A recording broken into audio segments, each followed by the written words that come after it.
All right, welcome to another deep dive.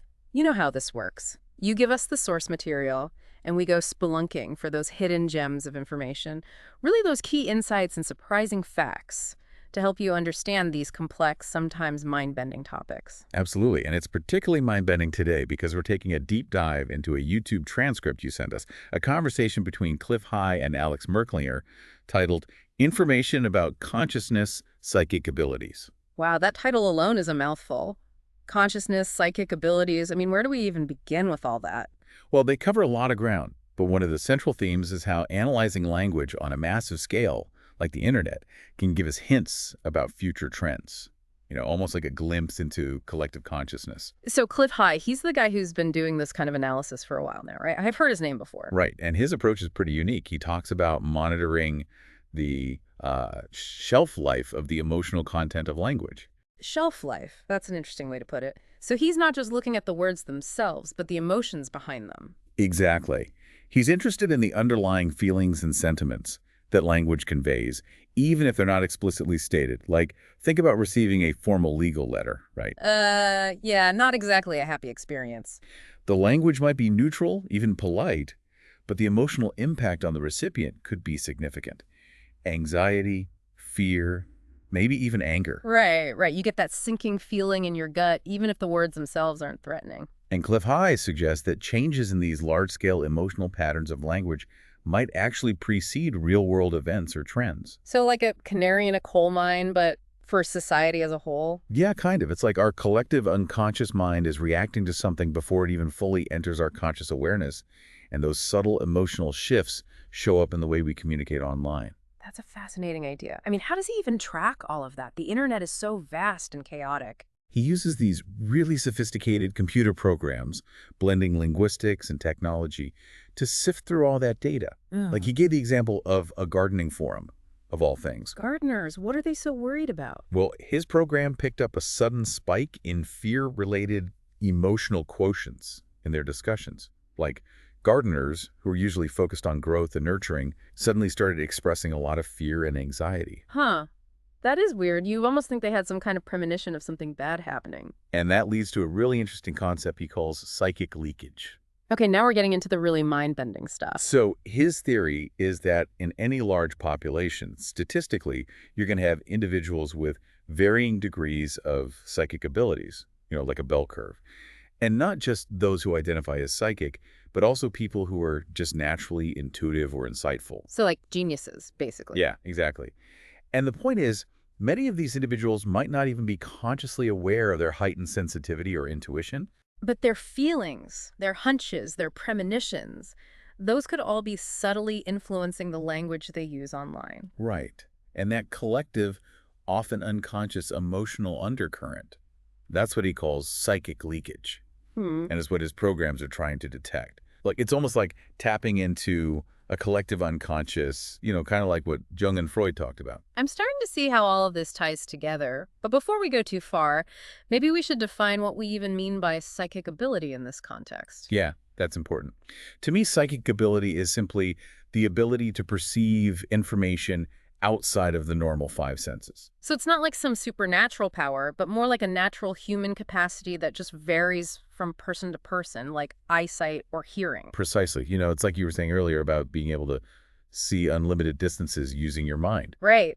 And it's interesting how public perception of these ideas has changed over time. Back when I first got into this stuff in the late 60s, people would look at you like you were crazy if you talked about psychic phenomena. Oh, yeah, totally. But nowadays, it's much more accepted, almost mainstream. People are more open to the idea that there might be more to reality than what we can perceive with our five senses.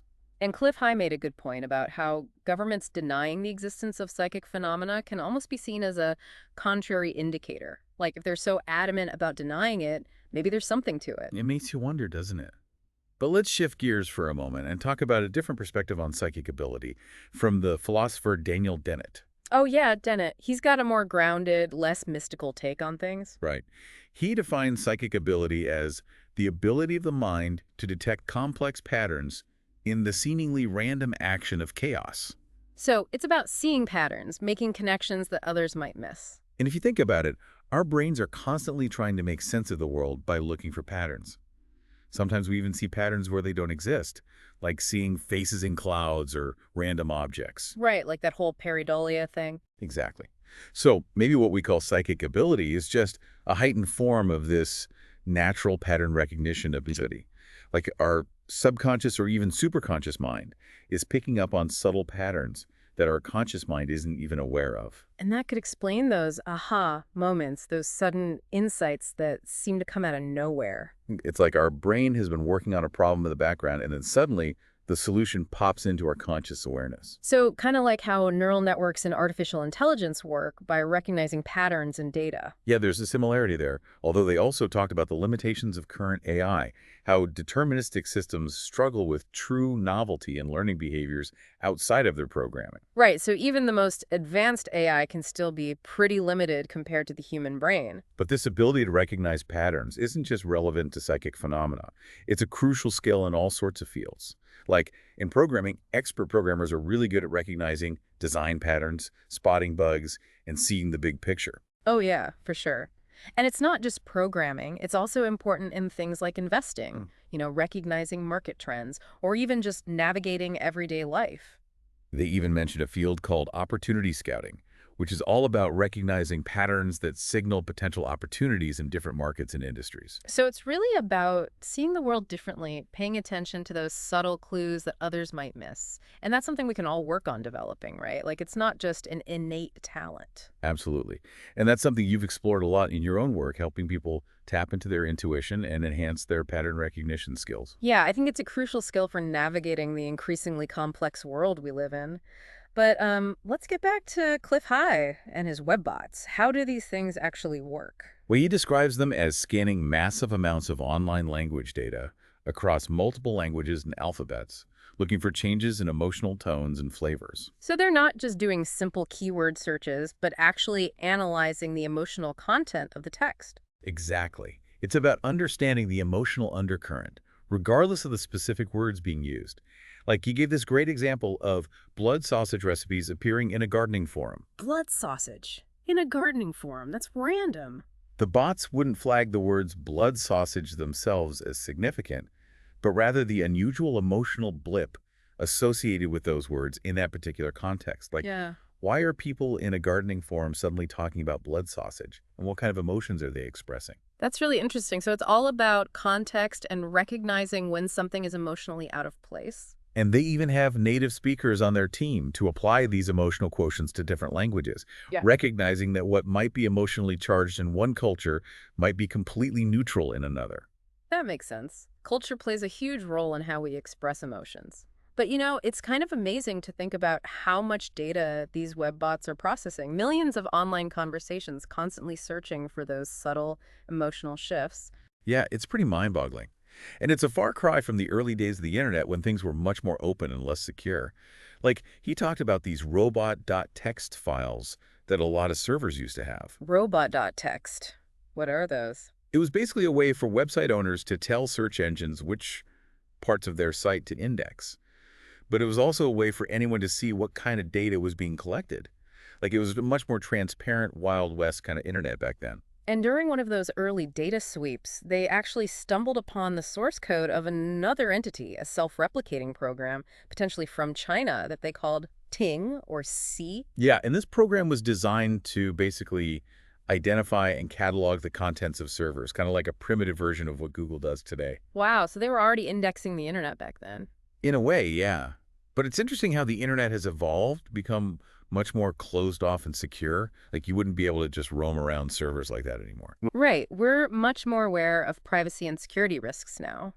And Clif High talked about how his own technology has had to adapt, going from those early roving robots that actively moved across the internet to the more server-based spiders they use now. Yeah, and he even downplayed the complexity of it all, saying it wasn't rocket science. Wow. But it definitely sounds pretty complicated to me. It's funny, they also talked about those concerns from like 35 years ago about kids playing too many arcade games. Oh yeah, I remember that. People were worried that video games were going to rot their brains. But the counter-argument back then was that these kids, who were comfortable navigating these non-physical virtual realms, would actually be the ones shaping the future. It's pretty insightful in retrospect, isn't it? Like, those kids are the ones who grew up to create the internet and all the technology we use today. It makes you wonder what people will be saying about kids spending all their time in the metaverse 35 years from now. But getting back to Clif High's analysis, it's important to remember that these language analysis runs are constantly being refined and improved. Oh, for sure. And he admits that they're not perfect, Yeah. that there's always the potential for errors. It's an ongoing process, and it's important to be cautious about interpreting the results too literally. And he also mentioned that they're not the only ones doing this kind of work. He's aware of at least 3 other groups doing similar language analysis, some of which are even more secretive. Like, who are these other groups? Well, he mentioned one potentially connected to the People's Republic Army in China, another in Poland, but he's not sure what they're up to, and then 2 commercial outfits, Real Hush Hush, operating out of Switzerland and Liechtenstein. Wow, so there's a whole clandestine world of language analysis going on that we're not even aware of. It's a bit unsettling, isn't it? But it also makes sense. If language can reveal so much about what people are thinking and feeling, then it's a valuable tool for anyone trying to understand or even predict human behavior.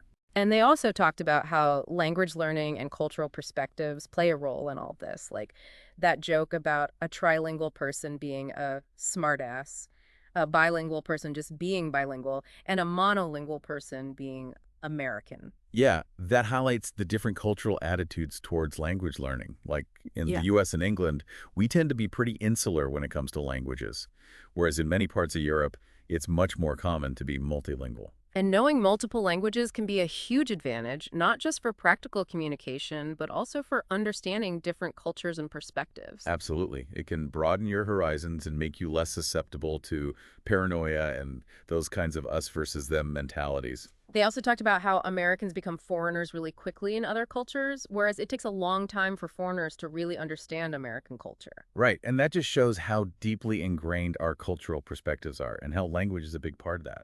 And it's interesting to think about how in the US, a lot of immigrants were discouraged from speaking their native languages, often as a way to force assimilation. Yeah, it's a shame, really.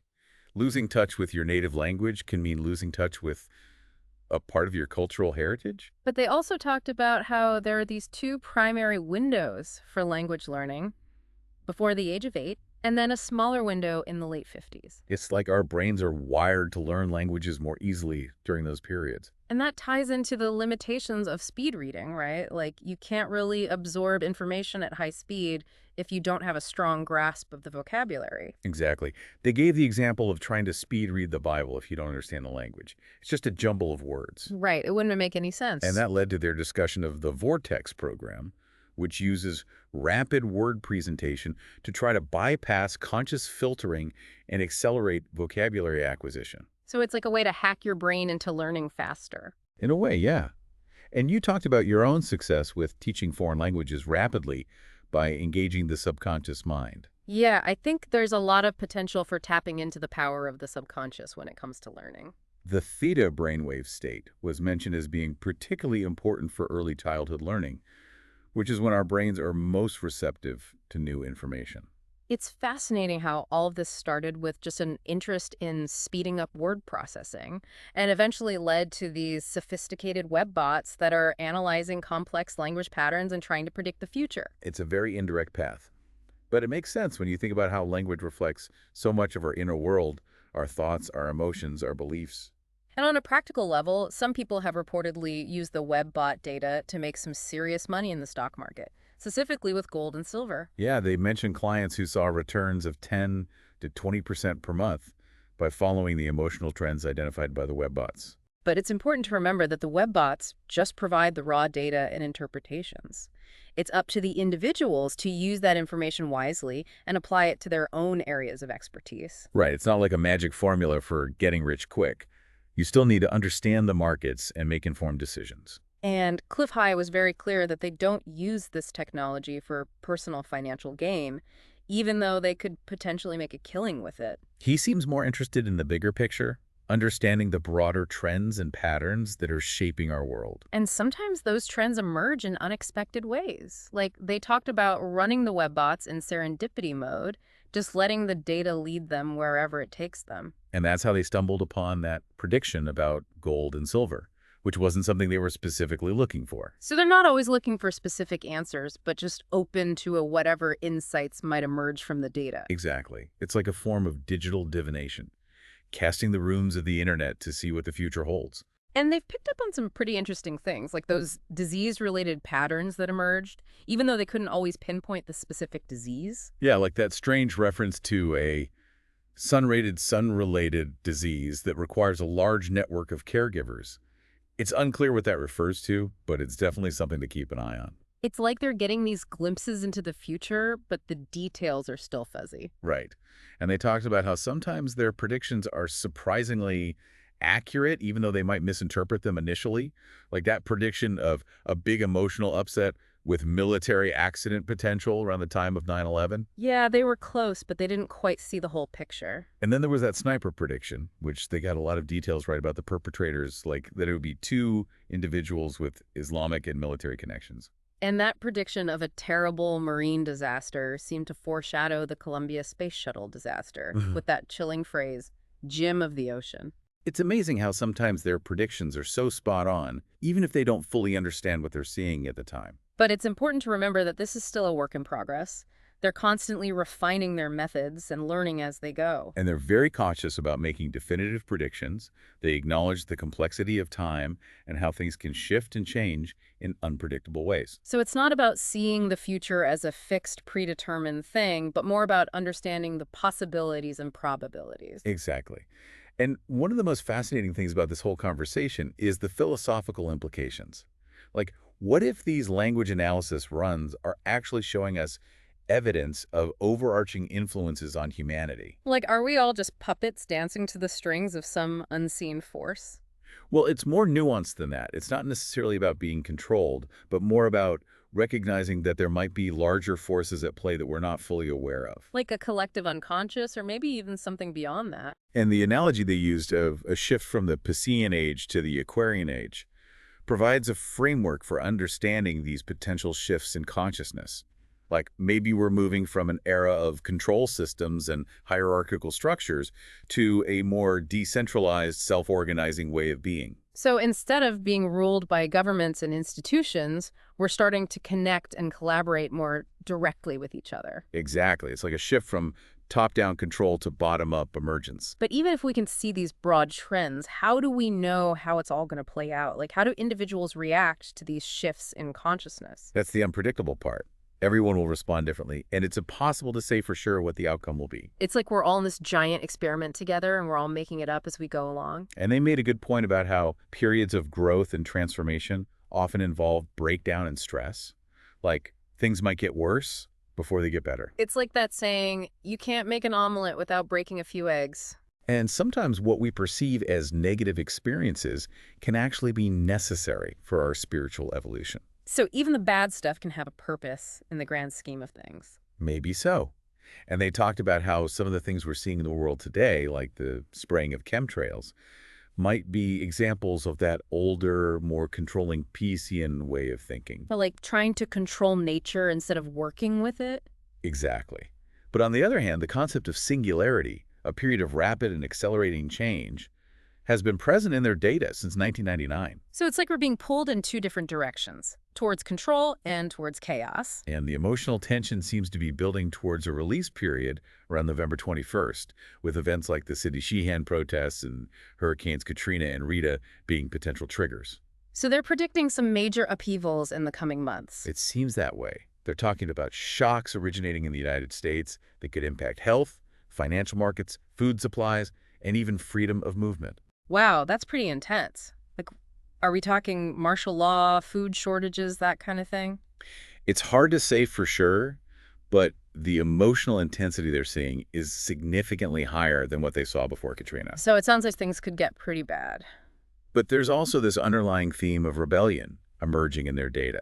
And it seems to be less of a culture war and more of a class war, like the 99% versus the 1%. So the people versus the elites. Yeah, and they're suggesting there might be a connection between this rebellion and the singularity, like a radical shift in thinking or acceptance that could sweep the globe. Maybe people are finally waking up to the fact that the current system isn't working for them. It's possible. And their long-range scans are showing even bigger emotional peaks and troughs in the coming years, potentially 50 to 100 times greater than what we saw with Katrina. So if things are going to get that intense, maybe this rebellion is a necessary part of the process. It's hard to say, but it's definitely something to watch out for.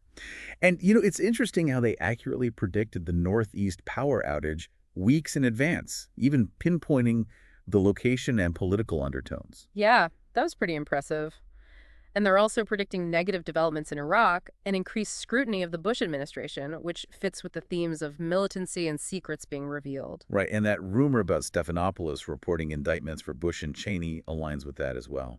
And there's this new relationship metadata layer emerging, which seems to be about how the U.S. is acting as a nation and the relationship between the people and their leaders. So it's all tied back to this idea of rebellion or maybe even reformation. Yeah, like a fundamental shift in the power dynamics. Huh.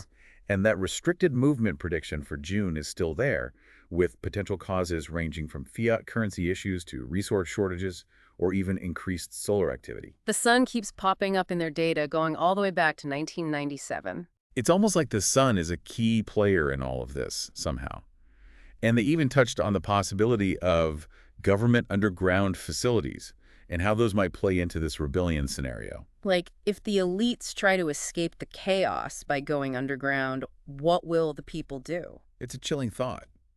But they also brought up the concept of instant karma, suggesting that those who try to avoid consequences might find that they can't escape them forever. So what you're saying is, buckle up, because things are about to get really interesting. It definitely seems that way. And they said they'll be releasing their next report, part 6 of this run, sometime next Saturday or Sunday. So we'll have to wait and see what other insights they've uncovered. And maybe we can revisit this conversation once that report is out and see how things are lining up. Sounds good to me. So thanks again for bringing this to our attention. It's been a really thought-provoking deep dive into consciousness, psychic abilities, and the potential power of language to reveal the hidden patterns shaping our world. Absolutely.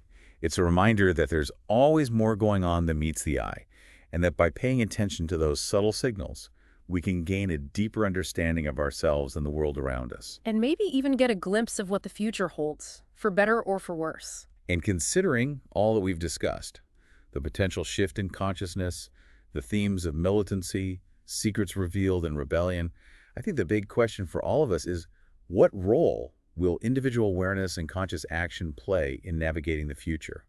I don't think anyone has the answers, but it's definitely something worth pondering. Well said. It's a lot to think about, and that's what these deep dives are all about. Thanks for joining us, and we'll catch you next time.